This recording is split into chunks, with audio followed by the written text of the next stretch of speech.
Episode number 22 of the Digital Education Station, everyone. So glad you can join us. Dr. Vannasdall, thank you for being here as always. Always a pleasure.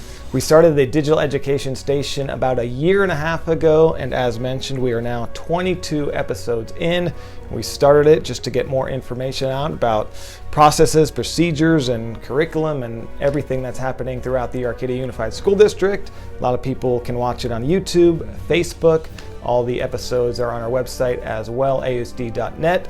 A lot of people tell me they listen to it just like a podcast as they're cruising into work. So it's information is getting out there. Episode 21 a couple weeks ago was with our city manager, Dominic Lazzarato, about the new developments in Arcadia, which is very exciting. So if you missed that, that is available as well. If you like to binge watch on Netflix, you can just go to our channel. There you go.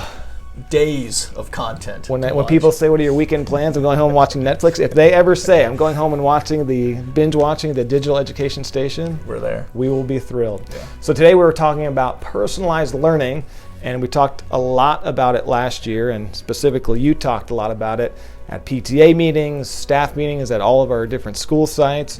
We actually did 6 or 7 videos, I think 6 videos last year about personalized learning. This would be number 7.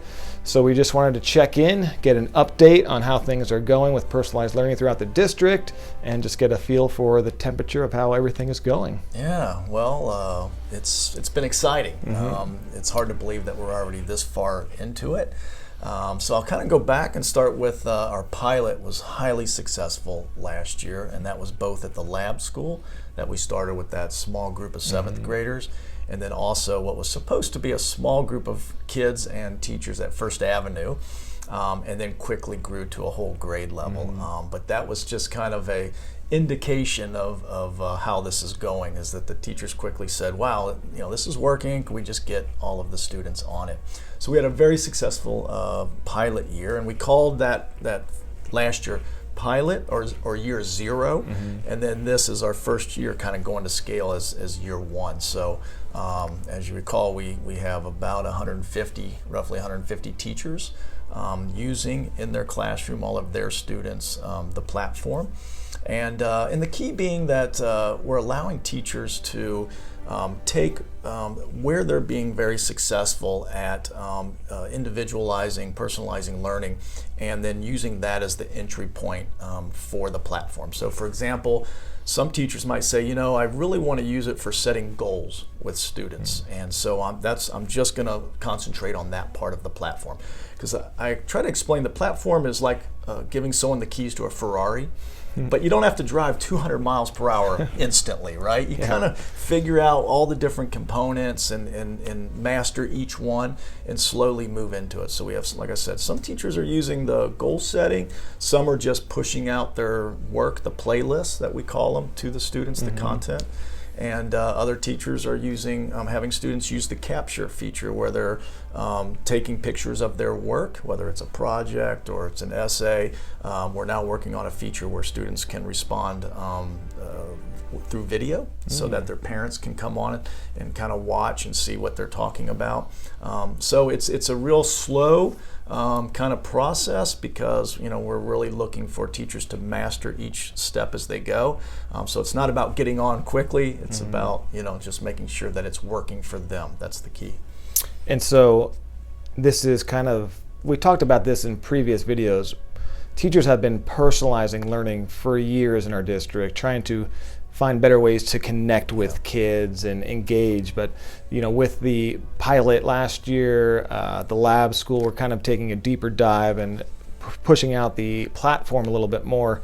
What have we learned in the last year and a half since starting using the platform? And as we go, we know we're learning. It's a pilot, there's a lab school, that's what you do. You mess up, you try again, and you learn things. So what are some of those things we learned? I can model that now. We've learned a lot. But I want to go back and revisit the fact that the driver for this work is the fact that we recognize that we can't teach our students all the content they need to know in the world. And besides the fact, we now know that we don't even know the jobs that they're going to be working in. So the key really is teaching them how to drive their own learning, right? And we also recognize that our students are going all over the world when they graduate, and they're going to be those entrepreneurs, they're going to be those leaders, they're going to be popped into different cultures and different languages. they have to be able to adapt and know how to access learning when they need it, right? And drive that, because they're not going to have a teacher standing there say, do this, do that. So we believe the way we're going to achieve that is through student voice and choice. An appropriate scaffolding of that through the grade levels, right? You start with a little bit and as they go through, but by junior, senior year of a high school, they should be driving their own learning. So that's been the driver behind this. But when I got out in front of the public, in front of our teachers, and I was just talking about how exciting this is, and I kept using the term personalized learning. What I learned quickly was that when the meeting was, I'd see some folks that were with me, and I'd see some people that were like, I'm not sure about that. After the meetings, when I had the one-on-one with people, I recognized that when I say personalized learning, some people are thinking that I'm talking about sitting their child in front of a computer all day and that the computer is delivering curriculum that's coming from some software or a company, to people that also think in their mind that it means everyone in the room is doing something different and it's just complete chaos. So I quickly had to realize like this, I'm confusing people as much as I'm educating people, and I need to figure out a better way to talk about what we are doing, because there is a lot of terms or meanings for personalized learning. So what I started doing was chunking it down, because we're on this journey to personalized learning and we have a long way to go and a lot to learn, and obviously the key would be to always meet individuals' needs to the maximum ability we can, right? But with student-teacher ratios, with the resources we have, it's really about just how can we move toward that, right? So really what we're talking about right now is student choice and student voice. And what I mean by that is when I talk about voice, if I walk into a classroom and I sit in the back of the room for 40 minutes, I want to see students talking more than teachers, right? That that old traditional form of a teacher direct instruction. There's really good times for direct instruction, but it should not be for 45 minutes all day long, right? There should be a high level of engagement, and students are inquiring and asking good questions and working collaboratively with each other, and the teacher is facilitating that and driving that learning. But the students are engaged. So when we say voice, we just want to see students actively involved in their learning.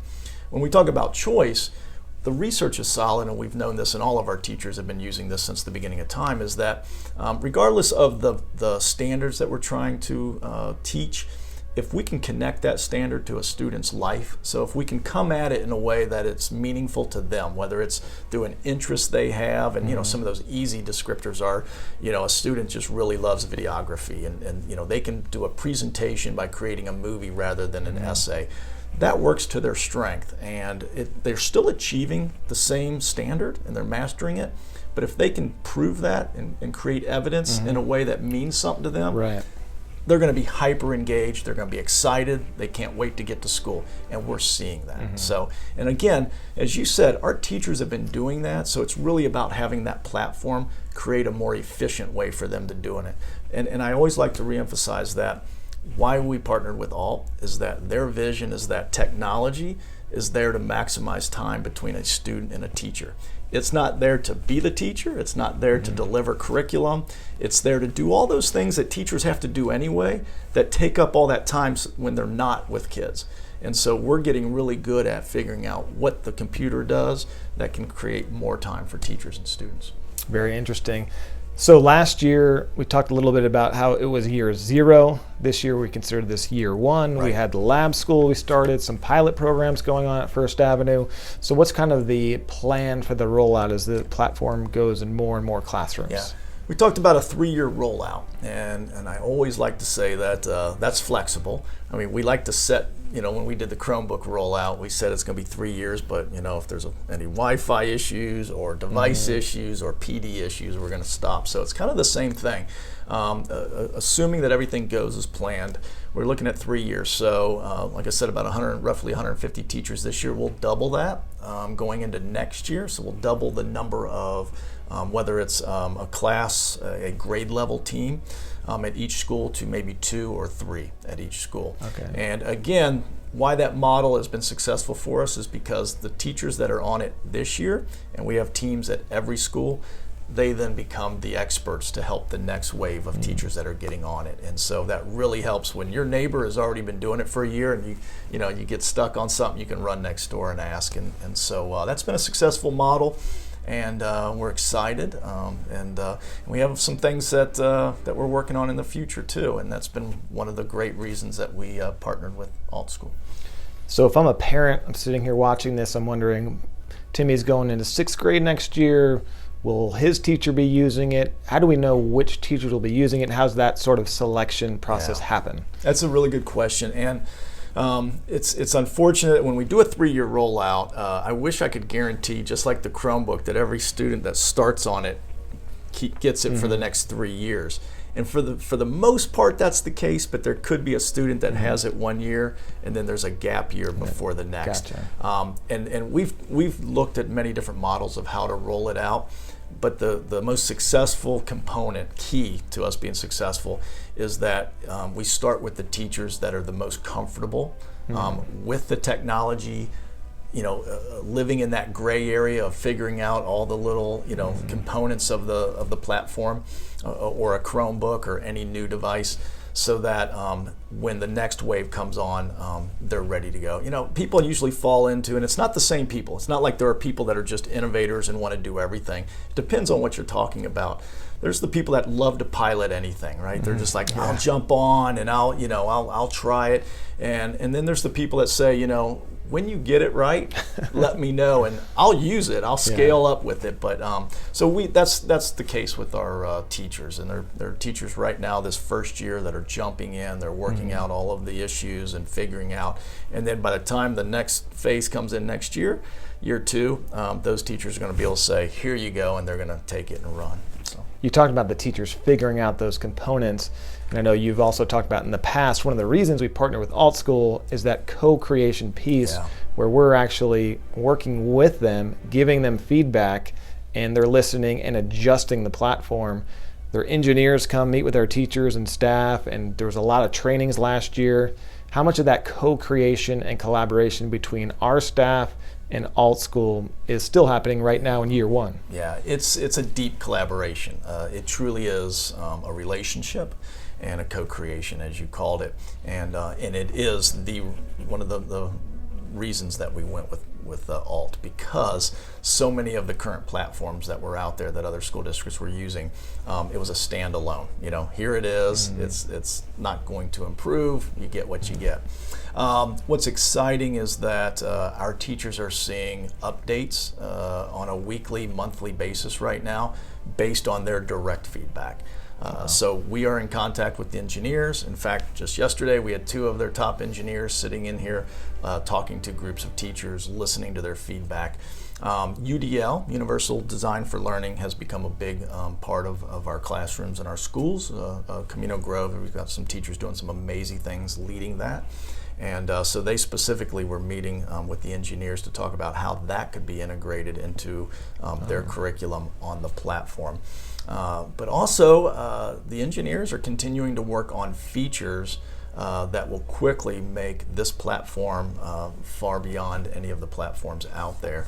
They're looking at ways to help teachers upload their content, because again, the platform is content agnostic, so it's our content, it's not Alt's, but a way to support teachers to create that to get that information onto the platform so it's ready to use. Because again, that's a time thing that takes teachers away from time with kids. So, and then there's just technical updates. If teachers realize that I have to click here and then there's a drop menu and click here, and there's a quicker way to do something, it might sound simple to say, well, it might save 2 seconds to do it something different. But if you're doing that all day, 6 periods a day, it becomes time. So again, we're just trying to maximize that time. So the relationship has been powerful, and just our teachers have not been a part of creating something like this. And I know I've been in education over 20 years. You just buy a product. You don't get that kind of input. So for them to see an update come out and it's like, wow, that was my idea, and here it is, and it's live, and you can use it now. It's very rewarding and very validating to what our teachers are doing in the classroom. All right, Dr. Vannasdall, thanks so much as always for your time. We appreciate it. That is the Digital Education Station, episode number 22. To view the other episodes, check out our website, AUSD.net. Thanks a lot, everybody. Thank you.